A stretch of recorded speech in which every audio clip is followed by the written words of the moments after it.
अपने स्कूल को इम्प्रूव करना चाहते हैं, उसके बारे में लोगों की राय बेहतर बनाना चाहते हैं, उसके स्टैंडर्ड में बहुत ज्यादा इजाफा करना चाहते हैं, उसमें चेंज लाना चाहते हैं, तो ये वीडियो आपके लिए है, जिसमें मैंने 12 ऐसे सजेशन दिए हैं, 12 ऐसे पॉइंट्स बताए हैं जिसपे मैंने बहुत ज्यादा सोचा है और 100% अप्लीकेबल पॉइंट्स हैं, जिनको अगर आप एंड तक सुनेंगे तो आप खुद भी उस बात से एग्री करेंगे और वो बहुत ज्यादा आपके स्कूल में चेंज लाने का बायस बनेंगे।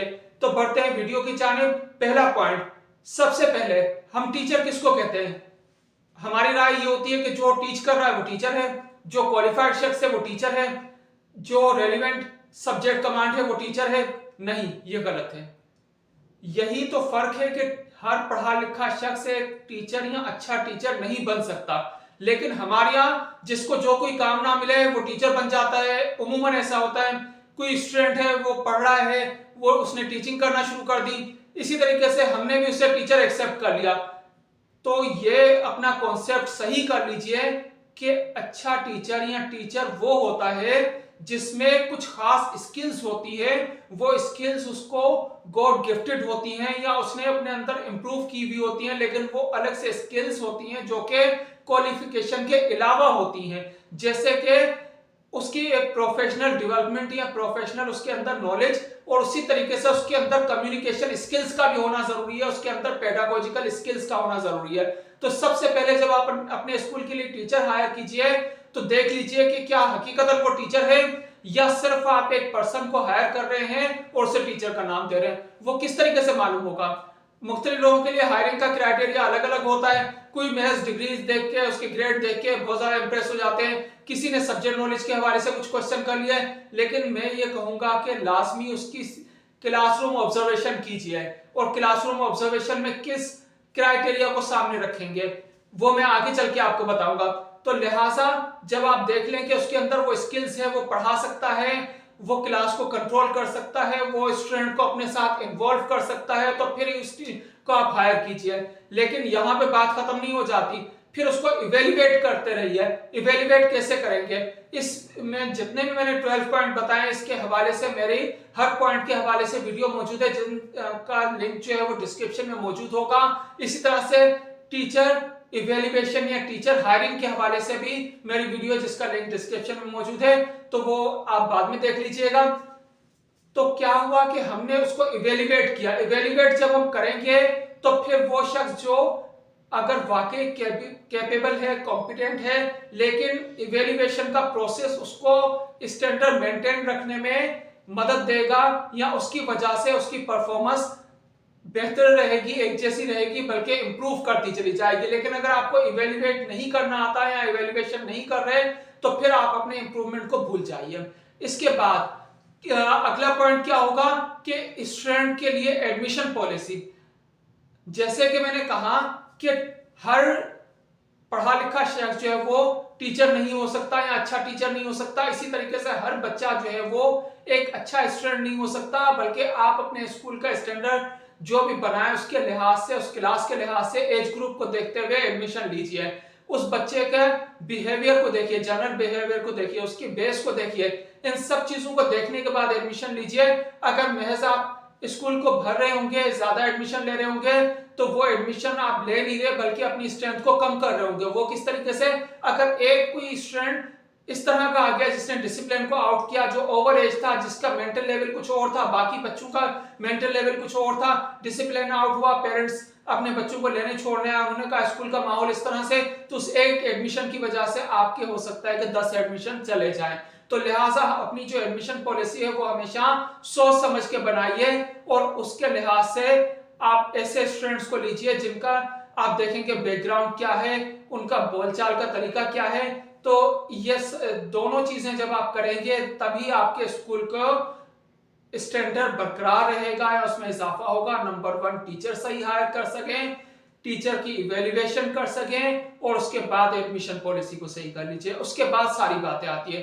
फिर कौन सी और बातें आ जाती हैं उनके बारे में भी हम जानते हैं। लेकिन अगर आपको ये वीडियो अच्छी लग रही है तो इसे लाइक कीजिएगा, चैनल को सब्सक्राइब कीजिएगा, और ये दूसरों से भी वीडियो शेयर कीजिएगा।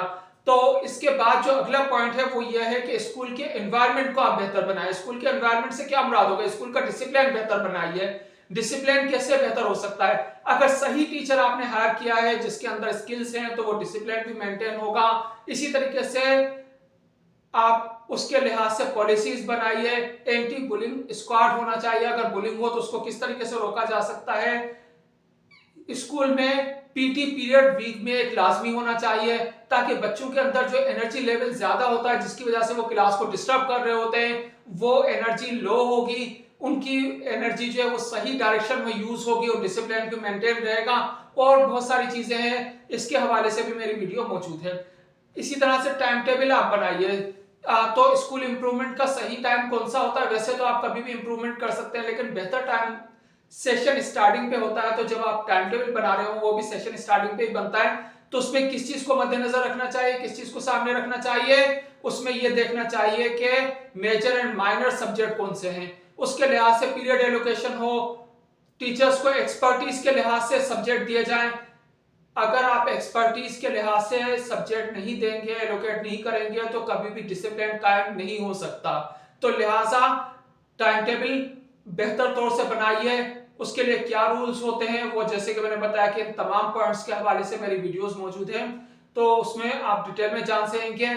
फिर आप स्टार्टिंग में एक एक्टिविटी कैलेंडर बना लीजिए। उस कैलेंडर में क्या करेंगे, उसमें लिखेंगे कि इस ईयर में आप कौन सी करिकुलर एक्टिविटीज कराएंगे, कौन सी को करिकुलर करवाएंगे और कौन सी एक्स्ट्रा करिकुलर करवाएंगे, कब कब करवाएंगे, उसका ऑब्जेक्टिव क्या होगा। तो आप यकीनन जानते होंगे कि करिकुलर एक्टिविटी जो कि करिकुलम से रिलेटेड होती है, को करिकुलर जो उसके लिए हेल्पफुल होती है, और एक्स्ट्रा करिकुलर जो कि करिकुलम से हटके होती हैं लेकिन बच्चे में बेहतरी के लिए, किसी भी किस्म की इंप्रूवमेंट के लिए वो हम करवा रहे होते हैं। तो ये तमाम एक्टिविटीज जो होती है वो तालीम का ही हिस्सा होती हैं। तो लिहाजा जब आप कोई भी एक्टिविटी बनाए तो उसका ऑब्जेक्टिव क्लियर हो। उसके बाद हमारे यहाँ को करिकुलर एक्टिविटीज का क्या मतलब समझा जाता है? को करिकुलर एक्टिविटीज का मकसद नाच गाना ज्यादातर समझा जाता है कि किसने जो है वो कितनी अच्छी परफॉर्मेंस की, टेबलो किया, उसके बाद अगर तकरीर कर रहे हैं, स्पीच कर रहे हैं तो किसने जो है वो कितने ज्यादा यानी कि जोर से बोला, कितने हाथ चलाए। तो ये तकरीर नहीं होती, बल्कि बच्चों को ये सिखाएं कि आप किस तरीके से अपने दलाइल से दूसरे को कन्विंस कर सकते हैं। एट अ टाइम उसे टॉपिक दीजिए और उससे कहिए कि इसके ऊपर कुछ बोल के दिखाएं, इसके ऊपर कुछ लिख के दिखाएं। इसी तरीके से उसको डिफरेंट टाइप की एक्टिविटीज आप डिजाइन कीजिए। आप बच्चों को बैंक में विजिट कराइए, उनको ये बताइए कि चेक कैसे फिल करते हैं। हॉस्पिटल में विजिट कराइए, उनको बीपी चेक करने का तरीका बताइए। अगर खुदा ना खास्ता जिल्जिला आ जाता है, किसी को चोट लग जाती है, ब्लीडिंग हो रही होती है, करंट लग जाता है, आग लग जाती है, तो उस सूरत में बच्चे को क्या करना चाहिए, फर्स्ट एड के बारे में उसे मालूम होना चाहिए। तो ये इसके हवाले से एक्टिविटीज डिजाइन कीजिए। स्पोर्ट्स एक्टिविटीज भी होनी चाहिए, सब तरह की एक्टिविटीज। उसके अपने ख्यालात को जाहिर करने के लिए स्कूल का मैगजीन होना चाहिए जिसमें वो अपनी जो क्रिएटिव राइटिंग है वो उसमें मेंशन करे। उसमें कोई भी चीज बताए। बेसिक ये है कि हमारे यहाँ अच्छा लिखने और अच्छा पढ़ने वाले को जो है वो काबिल समझा जाता है, जबकि हकीकतन कौन अच्छा काबिल शख्स कौन होता है, जो अच्छा समझ सके और अच्छा बोल सके। तो ये आप उसको सिखाइए ताकि उसके अंदर स्किल्स पैदा हो जो कि अमली जिंदगी में काम आ सकती हैं। फिर आप टीचिंग एड्स जो है वो टीचिंग के हवाले से जो टीचिंग एड हैं वो अपने स्कूल के अंदर इंट्रोड्यूस कराइए जिससे बच्चे में इंटरेस्ट भी डेवलप हो और वो उस टॉपिक को समझ सके। तो टीचिंग एड में चार्ट और दूसरी चीजों के जो रिवायती चीजें हैं, ट्रेडिशनल हैं, वो तो अपनी जगह पे, लेकिन उसके साथ कुछ नई चीजें भी ऐड कीजिए जैसे कि वर्चुअल रियलिटी टेक्नोलॉजी ऐड कीजिए, स्मार्ट क्लास बनाइए। तो ये चीजें आप उसमें इजाफा कीजिए। होमवर्क का भी टाइम टेबल बनाइए। होता यह है कि स्कूल में रोजाना ही जो है वो कुछ स्कूल ये समझते हैं कि अगर हम रिटन वर्क ज्यादा कराएंगे पेरेंट्स ज्यादा इंप्रेस होंगे। ऐसा नहीं है। आप होमवर्क का एक टाइम टेबल बनाइए कि किस दिन जो है वो किस सब्जेक्ट का होमवर्क मिलेगा, और फिर होमवर्क चाहे आप वेकेशन का दें, डेली दें, उसके पीछे कोई ऑब्जेक्टिव होने चाहिए। अगर लॉन्ग वेकेशन हो रही है, समर वेकेशन, विंटर वेकेशन, तो उसमें आप इस तरह का कोई काम करने के लिए दे सकते हैं जो कि क्रिएटिव हो, सिर्फ कॉपियां भरना उसका मकसद ना हो। तो क्रिएटिव में आप जिस तरह से कि चार्ट बनाने के लिए दे सकते हैं। अब अगर आपने कोई चार्ट दिए जो कि बाद में आप टीचिंग एड के तौर पे यूज कर सकते हैं, तो अपने स्कूल के अंदर आप एक रिसोर्स रूम बना लीजिए, साइंस लैब भी रिसोर्स रूम हो सकती है।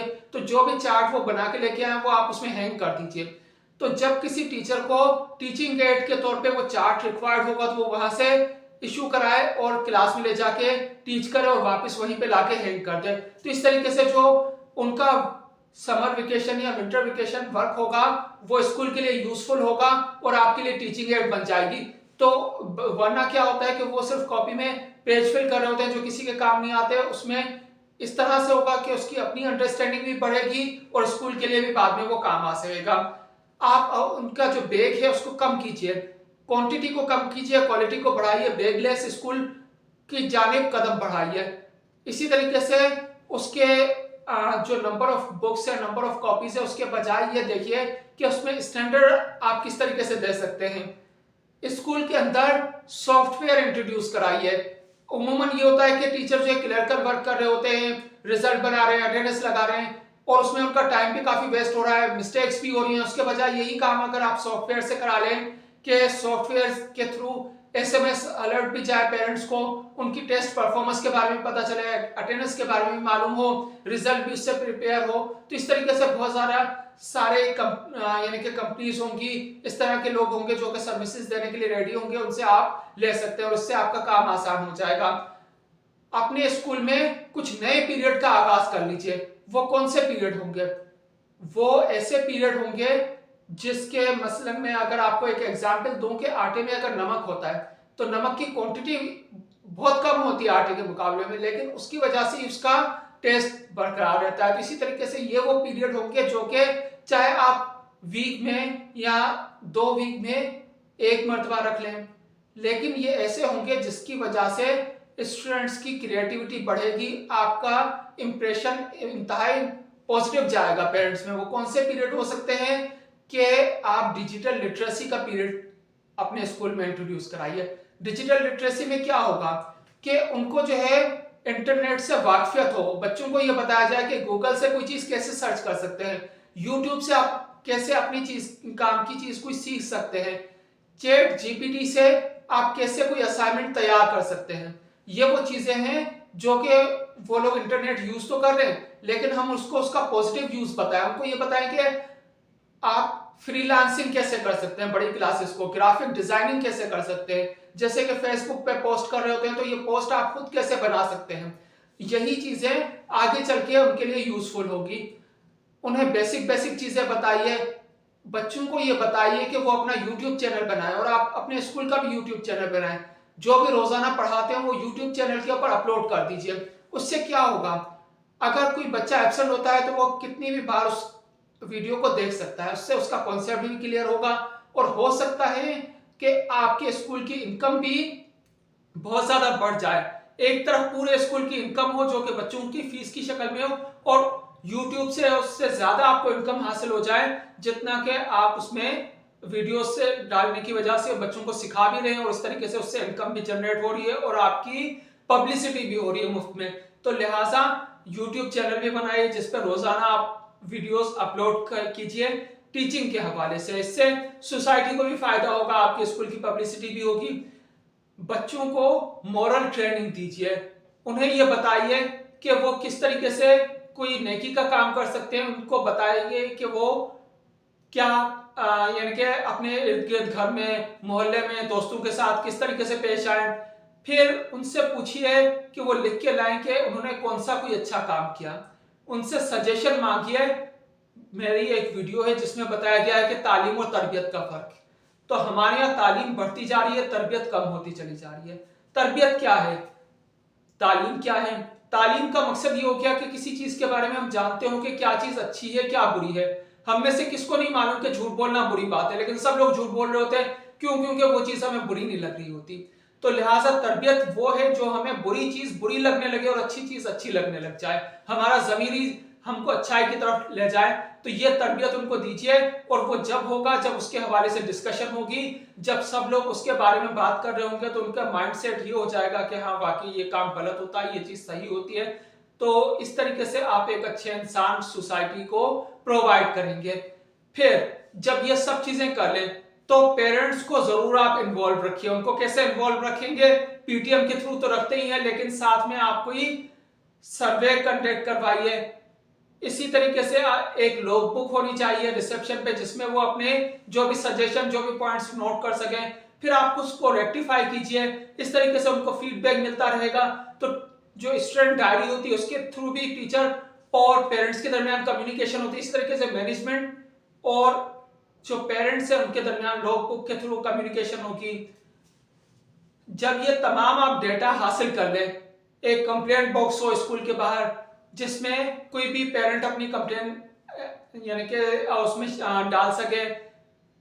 जरूरी नहीं है कि वो अपना आइडेंटिफिकेशन शो करे, लेकिन उसके बगैर भी वो सजेशन या कोई कंप्लेंट वगैरह दे सके। तो ये तमाम चीजें जो आपको डेटा मिलेगा, उसी डेटा को फिर आप इंफॉर्मेशन में चेंज कीजिए और उससे आपको बहुत सारे नए नए आइडियाज आएंगे और आप अपने स्कूल को बेहतर बना सकेंगे। तो ये तो वो आइडियाज थे जो कि आप फौरी तौर पे अपने स्कूल में मैं सजेस्ट करूंगा कि इम्प्लीमेंट कीजिए, उन पे अमल कीजिए। और जब आप ये करेंगे तो इसी के साथ ही आपके जहन में बेतहाशा और भी नए नए आइडियाज आने लग जाएंगे और आपका स्कूल इंप्रूव होता चला जाएगा। इसी हवाले से आपके जहन में जो भी सजेशन हो वो कमेंट्स में लिखिएगा, ताकि दूसरे लोगों का भी फायदा हो, सबकी नॉलेज में इजाफा हो, एक दूसरे के लिए हेल्पफुल हो।